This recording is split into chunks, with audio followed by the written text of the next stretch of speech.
Hello everyone and welcome to a really beautiful game from round 3 of this year's Dubai Police Global Chess Challenge. It is Eltaj Safarli versus Almas Rakhmatullaev. Eltaj representing Azerbaijan and Rakhmatullaev representing Uzbekistan. It's a really cool game that I managed to scavenge on my own. Usually I take suggestions or someone posts about a nice game or a nice position from a game on Twitter, and I'll pick up on that. But this one, I actually went through all of the games that were played in the in yesterday's round, and this is the game I decided to show you. It's really remarkable to the point that I've again created 3 pause the video moments for you. Hard to say if it will be in increasing order of difficulty, because last time I thought it was, and you guys said no, well, the first one was the hardest and the third one was the easiest. So, there will be 3 of them, and you guys can decide which one is the hardest. But it is, quite an amazing game. So let's check it out. Eltaj with the white pieces opens with pawn to d4. We have pawn to d5, pawn to c4, pawn to c6, knight to f3, knight to f6, and now, okay, this is the modern Slav, knight b to d2. This is the Breyer variation of the Slav defense. And if you had a book on maybe the Slav defense and you had the Breyer variation, this is the game that you probably want to show to what is possible to do with this line. It's that good. So let's see how it's played. On top level, on the absolute top level, Mamedyarov uses it, obviously, as he's also from Azerbaijan, so it could be some sort of an Azerbaijani secret opening technique. Also Nakamura, I believe, used it once, and not a lot of players in top level chess. We have pawn to a6, pawn to g3, and now pawn to g6. So some symmetrical action on the king side, bishop g7, we have castles, and now pawn to b3. So a very nothing opening, if you will. It's like you imagine you played d4, c4, g3, you went for some, cattle and reti setup, and then you played b3 as well. You want to fianchetto the other bishops as well. So you're playing nothing. You're just waiting for a mistake from black. Usually the hardest positions to play with black.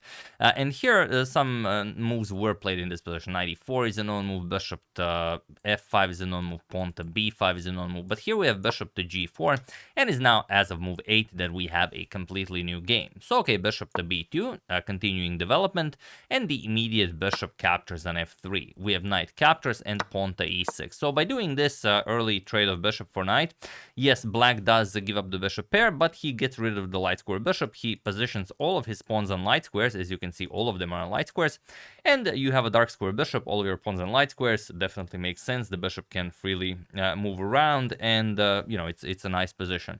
On the other hand, white still has the bishop pair, and if the bishop opens up, the game goes deep into the endgame, it could be a problem for black.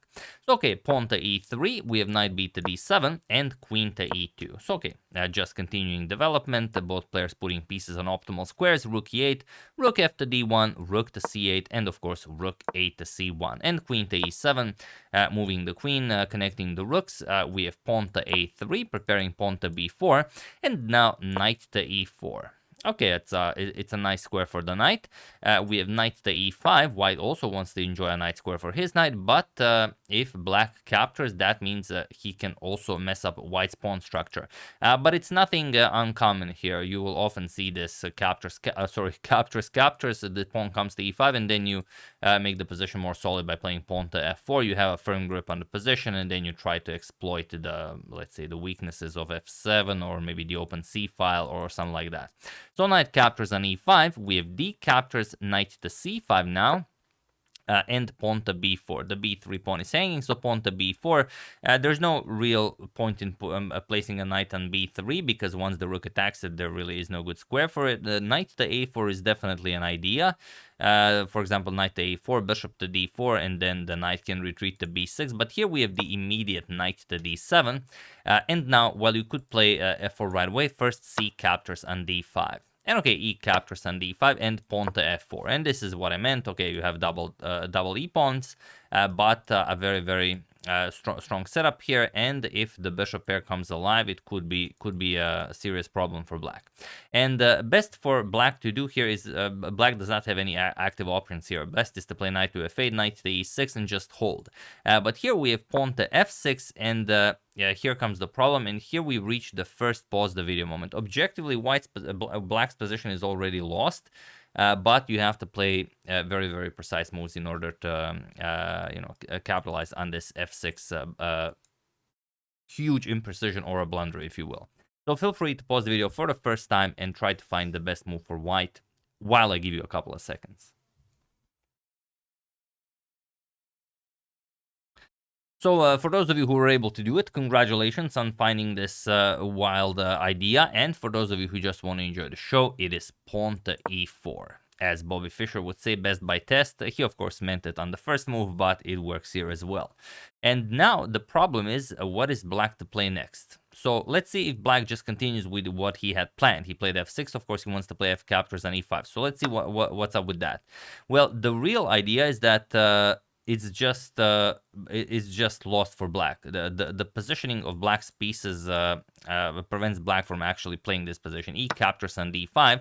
E captures on f4, you can even trade queens, doesn't even matter. Let's say bishop captures on g7, king captures, and now comes the problem. Bishop to h3. And what do you do about this? You cannot capture, the rook would hang, so you're probably going to play something like rook d8, but then d captures, b captures, and g captures on f4. And now you don't really have a defense. Rook to d3 is coming, white will double up on the d file, and there's just no good way to unpin here. You can bring the king closer, let's say rook d3, king to e8, rook to d1, and black is stuck like this. This is the sad passive cube of black's reality, and there's nothing you can do. Rook to d6 is coming, you're going to start taking material, and of course win the game very easily. So instead of this, after e4, and not f captures on e5, but instead d captures on e4 was played. So okay, let's see what Almas had in mind here. Queen to c4 check by Eltaj. We have king to f8. King to h8 would run into the very unfortunate rook captures on d7. And after you capture, just captures on f6 because you've removed the defender of the f6 square. And once the bishop moves, doesn't really matter where. For example, f7 check, and that's it. There's nothing you can do here. So instead, after queen to c4 check, king to f8, avoiding all of this nasty stuff along this diagonal. And now comes bishop captures on e4.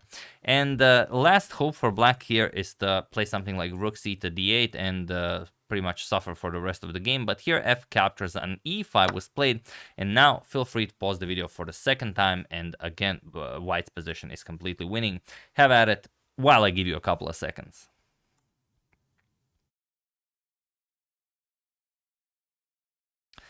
So for those of you who were able to do it, congratulations on looking out for the black king. And for those of you who just want to enjoy the show, it is rook to f1. And now f captures on e5 is a huge threat. Once you play this, the black king will have no squares.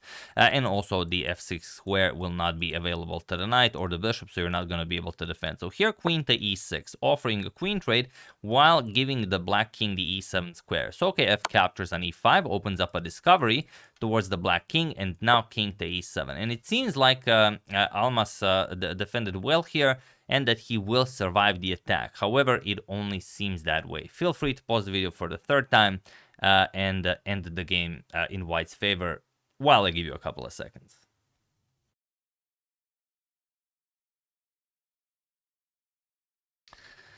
Yes, the move you were looking for is bishop to d5. I don't know if which pause the video moment was harder for you, the first, the second, or the third, but now that you see it, of course, you also believe it. The point is that the black king has no squares. Look at this, rook covers f7, rook covers f8, and once that queen to h4 check lands, which is kind of the point of moving the bishop, you want to have access to the h4 square, you will also take away the d8 square from the black king. That means no squares will be available to the black king. So queen captures on d5 was played, but it also doesn't help if you play c captures on d5 because queen to h4 does the same thing. So queen captures on d5, queen to h4 with check. We have king to e6, queen to h3 with check, and now the only move black has is king back to e7, and now comes the main idea, rook c to d1. And that's it. You can't really move the queen, otherwise the knight hangs, and for example, queen captures will be checkmate. And if you try something like queen to e6 to maybe block the white queen, also doesn't really work, because just queen h4 check, and the king no longer has access to the e6 square. So you're going to play bishop to f6, but now you just play rook captures, and after knight captures, for example, e captures with check, and that's it. If you take with the queen, this is just checkmate. Let's not forget about our good friend the bishop on b2. And if you go to f8, then queen to h6 check, king to f7, and now queen to g7 will be checkmate. So very, very sad, state of affairs for black. So bishop captures on e5 was played, and now rook captures on d5, just taking the queen. And here Eltaj is just up too much material. C captures on d5, bishop captures on e5. We have knight captures, and now he didn't go for queen captures on h7 right away. He first played queen to h4 with check, but regardless, it was in this position on move 32 that Almas Rakhmatullaev resigned the game, as there is nothing more to be done here. So yeah, really beautiful game of the Slav defense, and that Breyer variation knight b to d2 against the Slav. If you like this, you could try playing it. This is something that you want to play, I would say, against both stronger players and against weaker players than yourselves, because I always like to call it a nothing opening. You literally do nothing, and you just adapt to everything your opponent plays. It's also the case in other openings, but here it's not like you have some sort of a forced line that you can follow for 15 or 20 moves. Here you just fianchetto both of your bishops. You put a knight on e5, and you just play a nice positional game. So if you like that kind of chess, maybe this is the right opening for you. And yeah, really hope you guys enjoyed it. Huge congratulations to Eltaj for achieving such a nice victory. It was an immaculate game. I would like to thank Michael Hildebrand, Johan Hoibai, Lorenzo Tessiore, Fred Ackerman, and Chess Legend for your contribution to my channel. Thank you a lot. I really appreciate it. As usual, you can check two of my previous videos here. Thank you for watching, and I will see you soon, continuing to check up on your wonderful suggestions and whatever else happens in the chess world. So thank you all. I will see you soon, and have an excellent rest of your day. And do use that hashtag suggestion if you see a nice game. It really helps me a lot to present the games as nice as this one to your friends in the bar and the library. See you soon.